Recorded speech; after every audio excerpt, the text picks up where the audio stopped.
സമരത്തിനിടെ അടിക്കുകയും മുടിപിടിച്ച് വലിക്കുകയും ചെയ്തുവെന്ന നഴ്സിന്റെ പരാതിയിൽ കേസ്.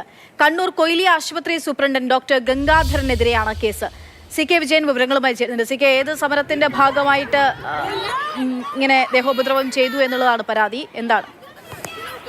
കഴിഞ്ഞ മാസം കണ്ണൂരിലുണ്ടായ നഴ്സുമാരുടെ സമരം, അതായത് 6 ആശുപത്രികളിൽ നഴ്സുമാർ വേതന വർധന ആവശ്യപ്പെട്ട് സമരം ചെയ്തിരുന്നു. ആ സമരത്തിന്റെ ഒരു ഘട്ടത്തിൽ മറ്റു മാനേജ്മെന്റുകളെല്ലാം തന്നെ അതിന് സമരം ഒത്തുതീർപ്പാക്കുകയും എന്നാൽ കൊയിലി ആശുപത്രി അതിന് തയ്യാറാവുകയും ചെയ്തില്ല. കരാർ വ്യവസ്ഥകൾ പാലിക്കാൻ കൊയിലി ആശുപത്രി തയ്യാറായില്ല. ഇതേ തുടർന്ന് കൊയിലി ആശുപത്രിയിലേക്ക് നഴ്സുമാർ സംഘടിച്ചെത്തി സമരം ചെയ്തു. ഈ സമരത്തിന്റെ ഇടയിൽ നഴ്സുമാരെ മുടി പിടിച്ചു വലിക്കുകയും അവരോട് അസഭ്യം പറയുകയും ചെയ്തു എന്നതായിരുന്നു കേസ്.